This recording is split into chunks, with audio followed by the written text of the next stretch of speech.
पूरा गुंडागर्दी वाला रवैया अपनाया है। 5 मिनट का टाइम है, अभी लाठीचार्ज होगा। मैं कह रहा हूँ 5 मिनट का टाइम है। पुलिस अधिकारियों ने गाड़ियां फोड़ी, आदिवासी समुदाय को गाली दी है और यहाँ के भाजपा के नेता चुप हैं।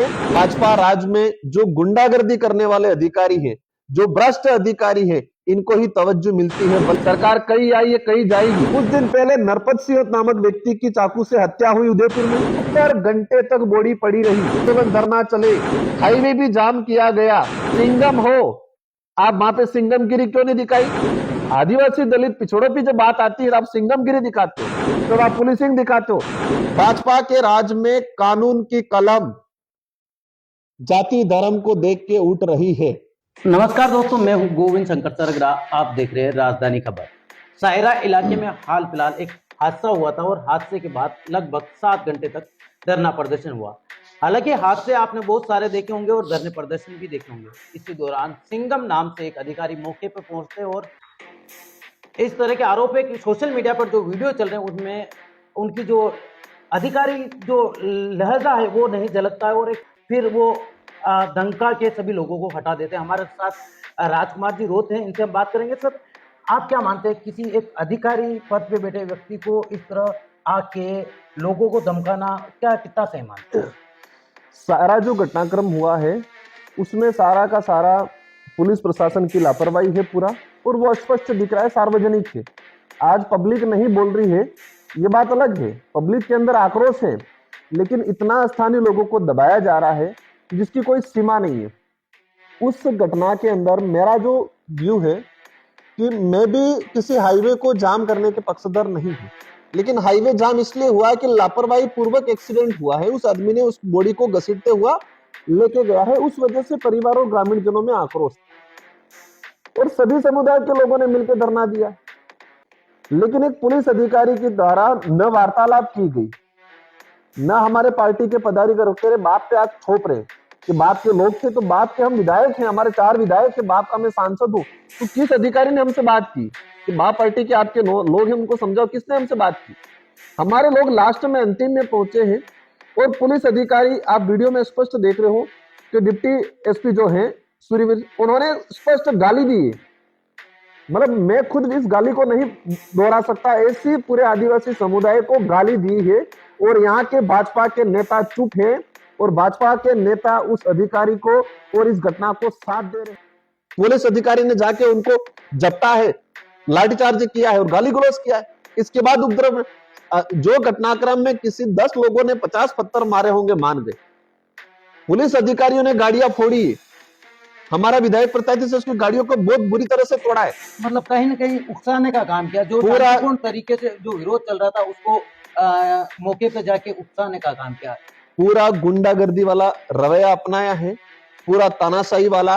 और भाजपा राज्य में जो गुंडागर्दी करने वाले अधिकारी हैं, जो भ्रष्ट अधिकारी हैं, इनको ही तवज्जो मिलती है, भले वो किसी भी प्रकार का डिपार्टमेंट हो।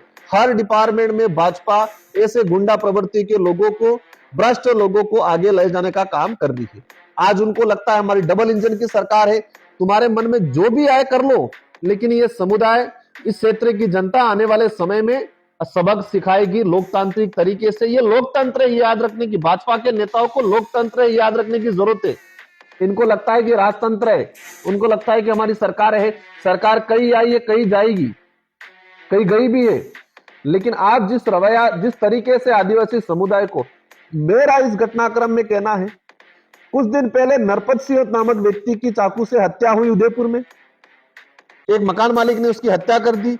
उस घटना को लेके 72 घंटे तक बॉडी पड़ी रही, 72 घंटे तक आंदोलन धरना चले, हाईवे भी जाम किया गया, पूरा मार्केट बंद रहा। उस मामले में क्यों मुकदमा दर्ज नहीं हुआ? उस मामले में जाके गाली क्यों नहीं दी? सिंघम हो आप, वहां पे सिंघमगिरी क्यों नहीं दिखाई? आदिवासी दलित पिछड़ों की जब बात आती है आप सिंघमगिरी दिखाते हो, तो आप पुलिसिंग दिखाते हो। वहां पे जाके पुलिसिंग क्यों नहीं दिखाई?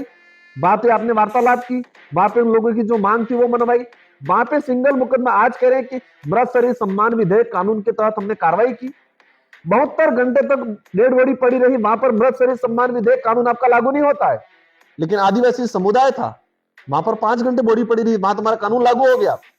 भाजपा के राज में कानून की कलम जाति धर्म को देख के उठ रही है। सर सबसे बड़ी बात ये कि आपके प्रत्याशी जो थे उनको गिरफ्तार किया गया।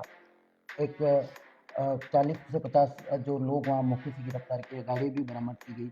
जब उन लोगों को यहाँ कोर्ट में लाया जाता है और कोर्ट के दौरान कुछ लोग बाहर नारेबाजी करते हैं एक अधिकारी के पक्ष में, आप कहीं नहीं सोचते हैं कि कहीं न कहीं 2 समाजों को अलग करने का काम किया जा रहा है? क्योंकि इस मुद्दे को समाज से जोड़ के एक्सीडेंट एक अलग मुद्दा है, अपन एक्सीडेंट को कुछ समय के लिए अलग रख देते हैं।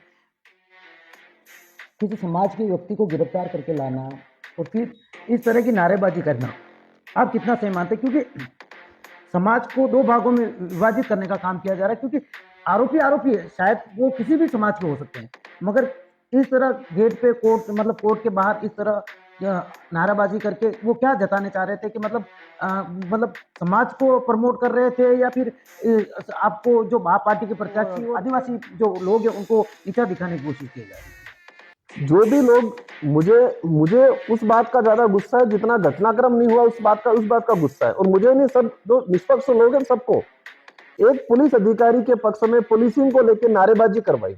जो नारेबाजी करने आए थे उन लोगों को आइडेंटिफाई किया जाए, उनकी कॉल लोकेशन निकाली, कॉल डिटेल निकाली जाए।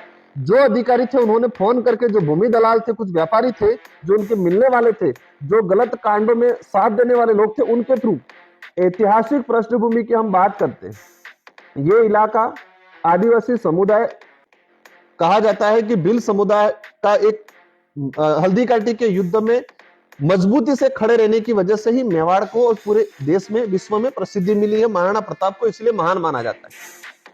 आज जो अपने आप को राजपूत मान के उस नारेबाजी कर रहे थे, मैं कहना चाहूंगा वो ऐसे राजपूत थे जो अकबर के साथ चले गए थे। महाराणा प्रताप के साथ रहने वाले लोगों के अंदर ऐसी मानसिकता नहीं आ सकती है। ये ऐसे ही दलाल लोग हैं, ये उनके ही वंशज है जो अकबर के साथ दलाली करने चले गए थे। वही लोग ऐसे घटना में आके एक जातिवादी जहर बोलने का काम कर रहे हैं। गुनाह हो गया, मान लियो, चलो बाप पार्टी के पदाधिकारी पेश हो गए कोर्ट में, उनके खिलाफ नारेबाजी करने का क्या मतलब था? ये पुलिस प्रशासन जातिवादी मानसिकता को और तेजी से जहर घोलने का काम उदयपुर के अंदर कर रहा है और उसका दुष्परिणाम आने वाले समय में सबको भुगतना है। तो मेरी भाजपा के शासन के लोगों से अनुरोध है, जो हिंदुत्व का ठेकेदार बन के बैठे रहे, आप आदिवासियों की बात आती है तब अलग उच्च निम्न जाति को क्यों बांट रहे हो? इस वक्त एक और मुकदमा दर्ज हुआ है, मुकदमे में भी हर समाज, मतलब वहां पर धरने पे हर समाज के लोग बैठे। एक व्यक्ति कह रहा है स्पष्ट कि खून का बदला खून से लेंगे, उस पर मुकदमा दर्ज क्यों नहीं किया है? सिर्फ आदिवासी समुदाय और बाप पार्टी के लोगों को क्यों इन्वॉल्व किया है? ये जहर बोलने का काम अधिकारी ने किया है, सारी गुंडागर्दी। मैं जहां तक समझता हूं कि भाजपा के नेताओं के इशारों पे ये घटनाक्रम हुआ है। आदिवासी समुदाय और बाप पार्टी को दबाने के लिए घटनाक्रम किया गया है। उसमें कांग्रेस का भी एक ब्लॉक अध्यक्ष आया है। ये दोनों पार्टी मिलकर बाप पार्टी को दबाने का षड्यंत्र कर रही है। अभी वर्तमान में लगभग 40 से 50 लोगों को गिरफ्तार कर रखा है और लगभग 50 लोगों को और गिरफ्तार करने की लिस्ट बना रखी है। क्या लगता है आपको कि कहीं कहीं जो सड़कों पे जो विरोध करते हैं या फिर प्रदर्शन में भाग लेते हैं, ऐसे सिर्फ आप ही की पार्टी के लोगों को टारगेट किया जाएगा या सभी लोगों में वहाँ शामिल थे उन लोगों को पकड़ा जाएगा? क्या मानते हैं? अभी तक 29 लोग गिरफ्तार किए, इसमें से बाकी पार्टी के पदाधिकारी, अन्य समाज के लोग बैठे हुए, उनमें से कितने को गिरफ्तार किया? एक भी को नहीं किया है। अभी लिस्ट बना रहे सिर्फ बाप पार्टी को डैमेज करने के लिए। और जो व्यक्ति आदिवासी समुदाय के हक अधिकार की बात करता है, ऐसे ही लोगों को चिन्हित करके उनको डैमेज करने के लिए, उनको दबाने का षड्यंत्र है।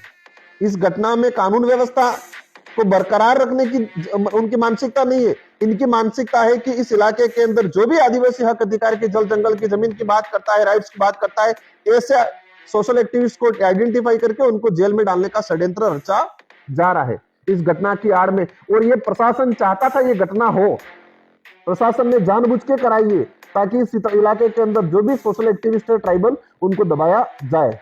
तो बिल्कुल सायरा घटना के बाद में जो मीडिया में माहौल जो बना हुआ है, जो समाजों को तोड़ने का प्रयास किया जा रहा था, जो को लेकर नारेबाजी की गई थी, जो भी सोशल मीडिया पर काफी एक्टिव रहा। और कहीं न कहीं देखने वाली बात है कि बाप पार्टी के जो कार्यकर्ता और लोगों को गिरफ्तार किया गया। उसके बाद में हमने राजकुमार जी रोज से बात की, तो उन्होंने बताया कहीं कि बाप पार्टी के जो लोग हैं इनको दबाने का काम किया जा रहा है और उन्हें तोड़ने का काम किया जा रहा है।